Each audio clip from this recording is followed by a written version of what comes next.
अथ द्वादशोऽध्याय। भगवान शिव की श्रेष्ठता तथा उनके पूजन की अनिवार्य आवश्यकता का प्रतिपादन। नारद जी बोले, हे ब्राह्मण, हे प्रजापते, हे तात, आप धन्य हैं, क्योंकि आपकी बुद्धि भगवान शिव में लगी हुई है। हे विदे, आप पुनः इसी विषय का सम्यक प्रकार से विस्तार पूर्वक मुझसे वर्णन कीजिए।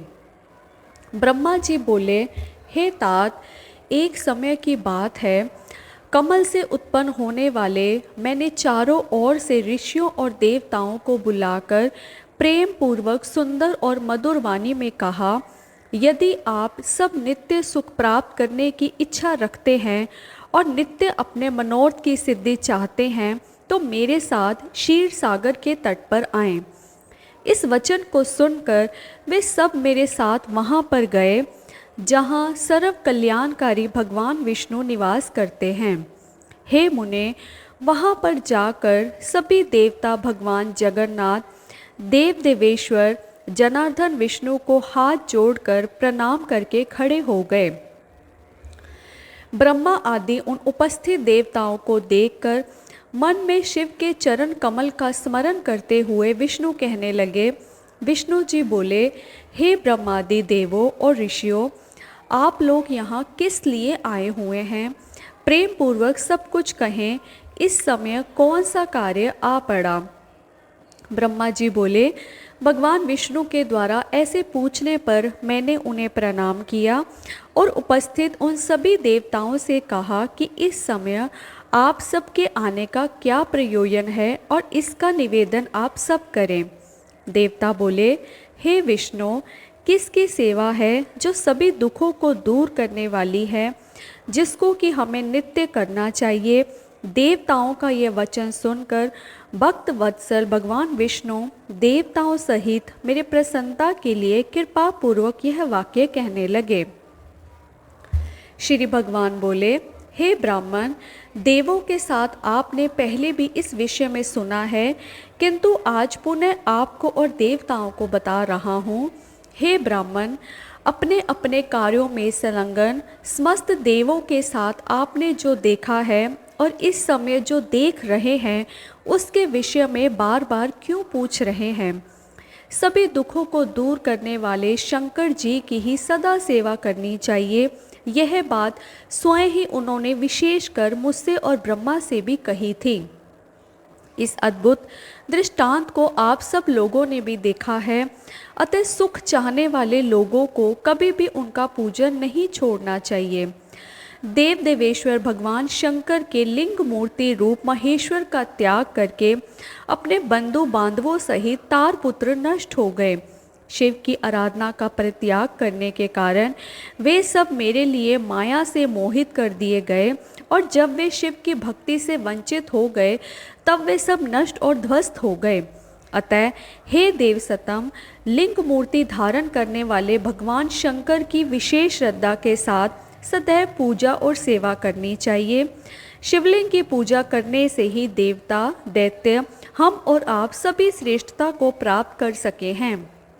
हे ब्राह्मण, आपने उसे कैसे भुला दिया है?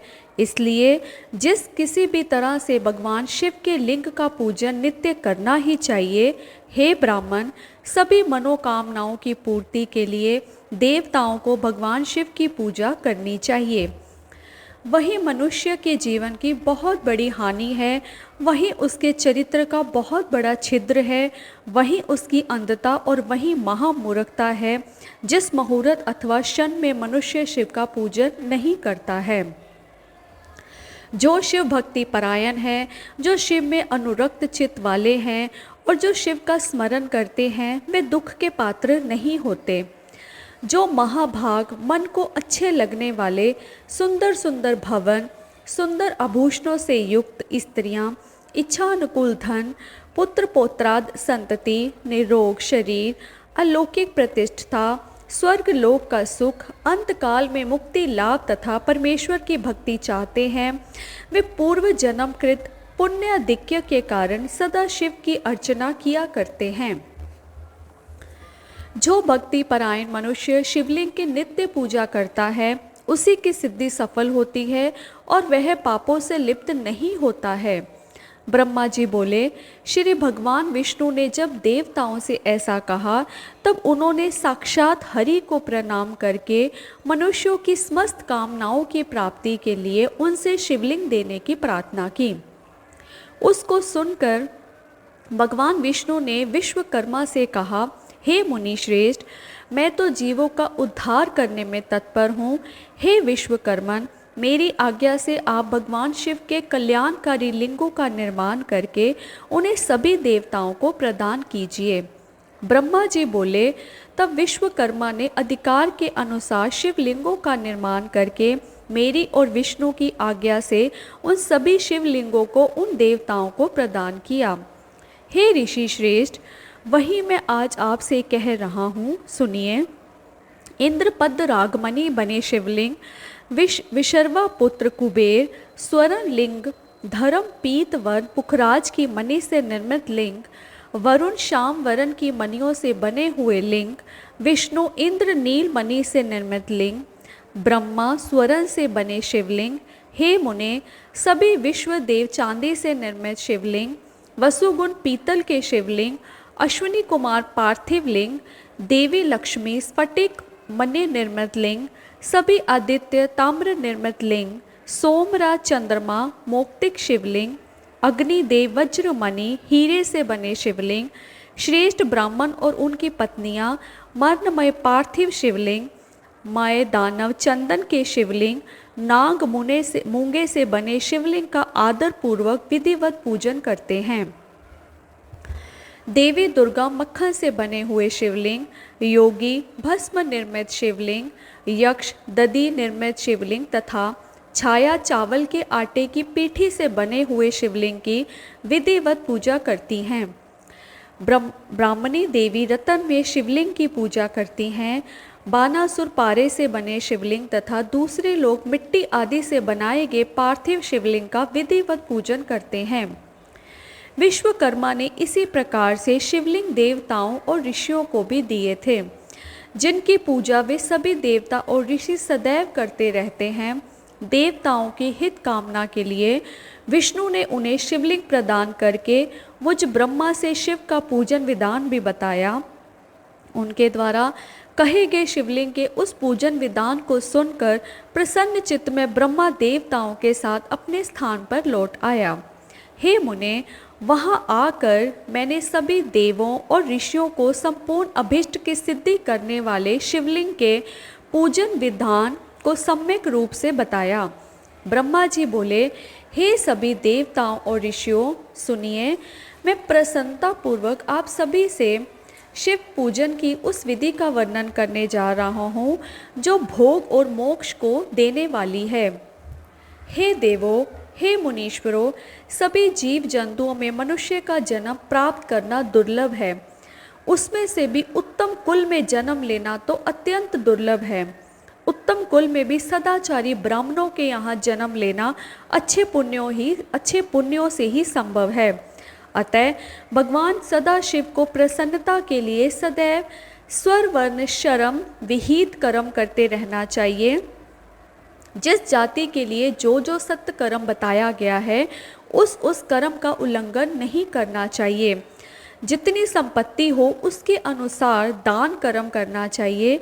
कर्म में सहस्त्रों यज्ञों की अपेक्षा तप यज्ञ श्रेष्ठ है। सहस्त्रों तप यज्ञों की अपेक्षा जप यज्ञ का महत्व अधिक है। ध्यान यज्ञ से बढ़कर तो कोई वस्तु है ही नहीं।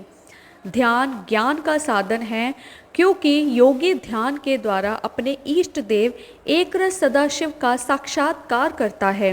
भगवान सदाशिव सदैव ध्यान यज्ञ में तत्पर रहने वाले उपासक के सानिध्य में रहते हैं। जो विज्ञान से संपन्न हैं, उनकी शुद्धि के लिए किसी प्रायश्चित आदि की आवश्यकता नहीं है।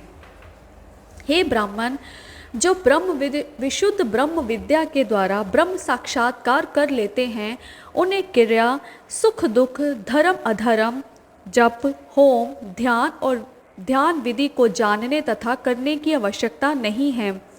वे इस विद्या से सदा निर्विकार रहते हैं और अंत में अमर ही हो जाते हैं। इस शिवलिंग को परमानंद देने वाला विशुद्ध कल्याण स्वरूप अविनाशी निष्कल सर्वव्यापक तथा योगियों के हृदय में अव्यवस्थित रहने वाला जानना चाहिए। हे द्विजों, शिवलिंग दो प्रकार का बताया गया है, बाह्य और आभ्यंतर। बाह्य लिंग को स्थूल एवं आभ्यंतर लिंग को सूक्ष्म माना गया है। जो कर्म यज्ञ में तत्पर रहने वाले हैं वे स्थूल लिंग की अर्चना में रत रहते हैं।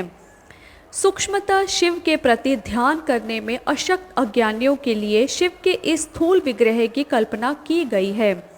जिसको इस आध्यात्मक सूक्ष्म लिंग का प्रत्यक्षकरण नहीं होता है उसे उस स्थूल लिंग में इस सूक्ष्म लिंग की कल्पना करनी चाहिए। इसके अतिरिक्त कोई अन्य उपाय नहीं है। ज्ञानियों के लिए सूक्ष्म लिंग की पूजा का विधान है जिसमें ध्यान की प्रधानता होती है। ध्यान करने से उस शिव का साक्षात्कार होता है जो सदैव निर्मल और अव्यय रहने वाला है। जिस प्रकार अज्ञानियों के लिए स्थूल लिंग की उत्कृष्टता बताई गई है उसी प्रकार ज्ञानियों के लिए इस सूक्ष्म लिंग को उत्तम माना गया है। दूसरे तत्वार्थवादियों के विचार के आगे कोई अंतर नहीं है, क्योंकि निष्कल तथा कलामय रूप से वह सबके चित्त में रहता है। संपूर्ण जगत शिव स्वरूप ही है। इस प्रकार ज्ञान के द्वारा शिव का साक्षात्कार करके विमुक्त हुए लोगों को कोई भी पाप नहीं लगता। उनके लिए विधि निषेध और विहित अविहित कुछ भी नहीं है। जिस प्रकार जल के भीतर रहते हुए भी कमल जल से लिप्त नहीं होता है, उसी प्रकार घर में रहते हुए भी ज्ञानी पुरुष को कर्म अपने बंधन में बांध नहीं पाते हैं। इस प्रकार का ज्ञान जब तक मनुष्य को प्राप्त न हो जाए तब तक उसे कर्म विहित स्थूल या सूक्ष्म शिवलिंग का निर्माण आदि करके सदा शिव की ही आराधना करनी चाहिए। जिस प्रकार विश्वास के लिए जगत में सूर्य एक ही स्थित है और एक होते हुए भी जल के आधार जलाशय आदि वस्तुओं में अपने प्रतिबिंब के कारण बहुत से रूपों में दिखाई पड़ता है, उसी प्रकार हे देवों, ये सत्य असत्य रूप जो कुछ भी इस संसार में सुनाई और दिखाई दे रहा है उसे आप लोग शिव स्वरूप पर ब्रह्मा ही समझें। जल तत्व के एक होने पर भी उनके संबंध में जो भेद प्रतीत होता है वह संसार में सम्यक विचार ना करने के कारण ही है। ऐसा अन्य सभी वेदार्थ तत्वज्ञ भी कहते हैं। संसारियों के हृदय में सकल लिंग स्वरूप साक्षात परमेश्वर का वास है। ऐसा ज्ञान जिसको हो गया है उसको प्रतिमा आदि से क्या प्रयोजन है। इस प्रकार के ज्ञान से हीन प्राणी के लिए शुभ प्रतिमा की कल्पना की गई है, क्योंकि ऊंचे स्थान पर चढ़ने के लिए मनुष्य के लिए आलंबन आवश्यक बताया गया है। जैसे आलंबन के बिना ऊंचे स्थान पर चढ़ना मनुष्य के लिए अत्यंत कठिन ही नहीं सर्वथा असंभव है, वैसे ही निर्गुण ब्रह्म की प्राप्ति के लिए प्रतिमा का अवलंबन आवश्यक कहा गया है। सगुण से ही निर्गुण की प्राप्ति होती है, ऐसा निश्चित है। इसी प्रकार सभी देवताओं की प्रतिमाएं उन देवों में विश्वास उत्पन्न करने के लिए होती है। ये देव सभी देवताओं से महान हैं, इन्हीं के लिए यह पूजन का विधान है। यदि प्रतिमा न हो तो गंध, चंदन, पुष्प आदि की आवश्यकता किस कार्य सिद्धि के लिए रह जाएगी। प्रतिमा का पूजन तब तक करते रहना चाहिए जब तक विज्ञान पर ब्रह्म परमेश्वर का ज्ञान प्राप्त नहीं हो जाता। बिना ज्ञान प्राप्त किए ही जो प्रतिमा का पूजन छोड़ देता है उसका निश्चित ही पतन होता है। हे ब्राह्मणों, इस कारण आप लोग परमार्थ रूप से सुने। अपनी जाति के अनुसार शास्त्रों में जो कर्म बताया गया है उसे प्रयत्न पूर्वक करना चाहिए। जहाँ जहाँ जैसी भक्ति हो वहाँ वहाँ तदनुरूप पूजन आदि कर्म करने चाहिए, क्योंकि पूजन दान आदि के बिना पाप दूर नहीं होता। जब तक शरीर में पाप रहता है तब तक सिद्धि की प्राप्ति नहीं होती है। पाप के दूर हो जाने पर उसका सब कुछ सफल हो जाता है। जिस प्रकार मलिन वस्त्र में रंग बहुत सुंदर नहीं चढ़ता, किंतु उसे भली प्रकार से धोकर स्वच्छ कर लेने पर पूरा रंग अच्छी तरह से चढ़ता है, उसी प्रकार देवताओं की विधिवत पूजा करने से जब निर्मल शरीर में ज्ञान रूपी रंग चढ़ता है तब जाकर उस ब्रह्म विज्ञान का प्रादुर्भाव होता है। विज्ञान का मूल अनन्य भक्ति है और ज्ञान का मूल भी भक्ति ही कही जाती है। भक्ति का मूल सत्कर्म और अपने इष्ट देव आदि का पूजन है और उसका मूल सद्गुरु कहे गए हैं और उन सद्गुरु का मूल सत्संगति है। सत्संगति से सद्गुरु को प्राप्त करना चाहिए। सद्गुरु से प्राप्त मंत्र से देव पूजन आदि सत्कर्म करने चाहिए, क्योंकि देव पूजन से भक्ति उत्पन्न होती है और उन भक्ति से ज्ञान का प्रादुर्भाव होता है। ज्ञान से पर ब्रह्म के प्रकाशक विज्ञान का उदय होता है। जब विज्ञान का उदय हो जाता है तब भेद बुद्धि स्वतः ही नष्ट हो जाती है। समस्त भेदों के नष्ट हो जाने पर द्वंद्व दुख भी नष्ट हो जाते हैं। द्वंद्व दुख से रहित हो जाने पर वह साधक शिव स्वरूप हो जाता है। हे देव ऋषियों, द्वंद्व के नष्ट हो जाने पर ज्ञानी को सुख दुख की अनुभूति नहीं होती और विहित अविहित का प्रपंच भी उसके लिए नहीं रह जाता। इस संसार में ऐसा गृहस्थ श्रम रहित प्राणी बिरला ही होता है। यदि लोक में कोई हो तो उसके दर्शन मात्र से ही पाप नष्ट हो जाते हैं। सभी तीर्थ देवता और मुनि भी उस प्रकार के पर ब्रह्म में शिव स्वरूप परम ज्ञानी की प्रशंसा करते रहते हैं। वैसे ना तो तीर्थ है, ना मिट्टी और पत्थर से बने देवता ही हैं। वे तो बहुत समय के बाद पवित्र करते हैं, किंतु विज्ञानी दर्शन मात्र से पवित्र कर देता है। जब तक मनुष्य गृहस्थ आश्रम में रहे तब तक प्रेम पूर्वक उसे 5 देवताओं गणेश, सूर्य, विष्णु, शिव तथा देवी की और उनमें भी सर्वश्रेष्ठ भगवान सदाशिव की प्रतिमा का पूजन करना चाहिए अथवा मात्र सदाशिव की ही पूजा करनी चाहिए। एकमात्र वे ही सबके मूल कहे गए हैं। हे देवों, जैसे मूल जड़ के सींचे जाने पर सभी शाखाएं स्वतः तृप्त हो जाती हैं, वैसे ही सर्वदेवमय सदाशिव के ही पूजन से सभी देवताओं का पूजन हो जाता है और वह प्रसन्न हो जाते हैं। जैसे वृक्ष की शाखा के तृप्त होने पर अर्थात उनके सींचने पर कभी भी मूल की तृप्ति नहीं होती, वैसे ही हे मुनि श्रेष्ठों, सभी देवताओं के तृप्त होने पर शिव की भी तृप्ति नहीं होती है। ऐसा सूक्ष्म बुद्धि वाले लोगों को जानना चाहिए। शिव के पूजित हो जाने पर सभी देवताओं का पूजन स्वतः ही हो जाता है। अतः सभी प्राणियों के कल्याण में लगे हुए मनुष्य को चाहिए कि वह सभी कामनाओं की फल प्राप्ति के लिए संसार का कल्याण करने वाले भगवान सदाशिव की ही पूजा करें। इति श्री शिव महापुराणे द्वितीयायां रुद्र संहितायां प्रथम खंडे सृष्टुपाख्याने पूजा विधि वर्णने सारासार विचार वर्णनम नाम 12वाध्याय।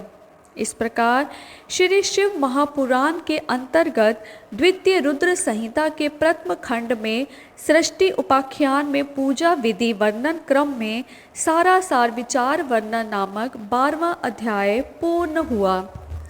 हर हर महादेव।